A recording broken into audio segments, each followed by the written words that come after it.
Evet hürmetli dostlar, yine güzel bir eserle karşınızdayız. Eserin sahibi Çıldırın Köhne Belediye Başkanı Şair Mehmet. Şair Mehmet'in güzel bir eseri geldi önüme. Bakalım aynı güzellikte bir aşık havasıyla onu seslendireceğim. Şimdiden iyi dinlemeler, sağlığınıza, sıhhatinize gelsin efendim.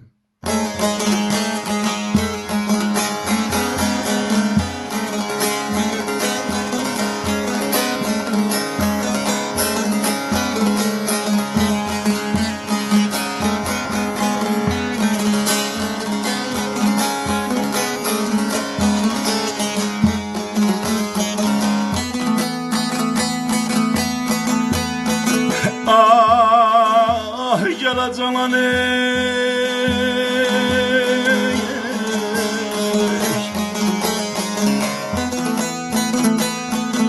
illerin xəstəsi beynavaya gönlüm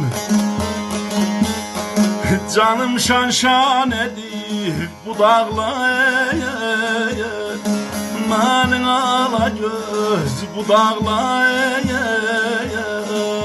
məni.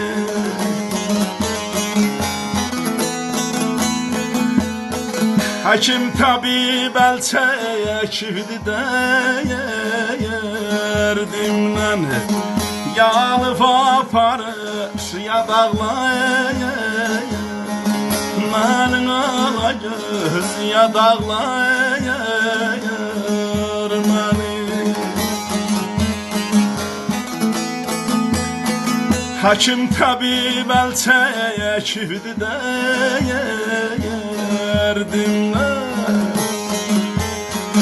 yalıb aparar ya dağlayır mənin ala göz ya dağlayır məni.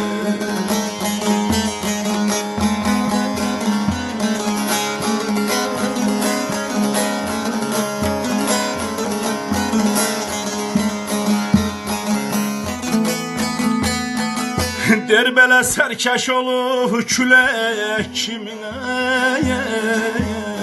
esmədi,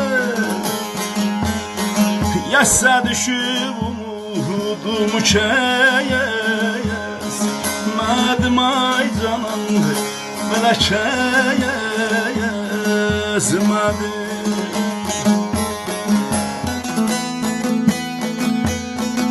O küsühdür mən ki ona küsmədi,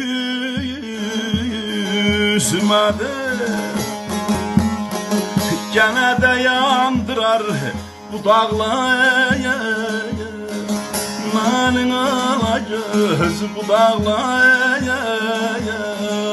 məni.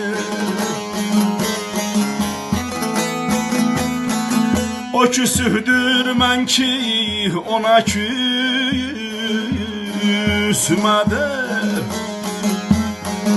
gənə də yandırar bu dağlayır mənin ala göz bu dağlayır məni.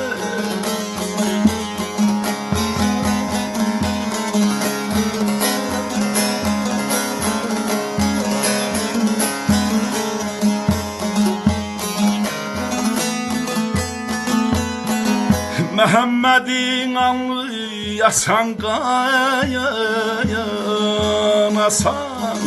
çəmkirmədən düşkün halımda nasan canım halımda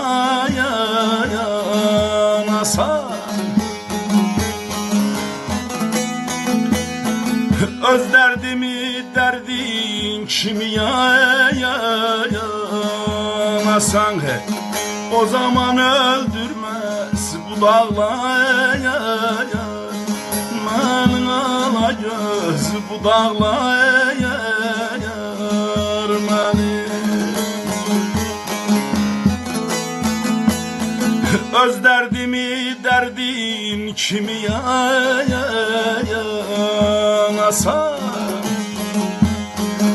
o zaman öldürmez bu dağlayır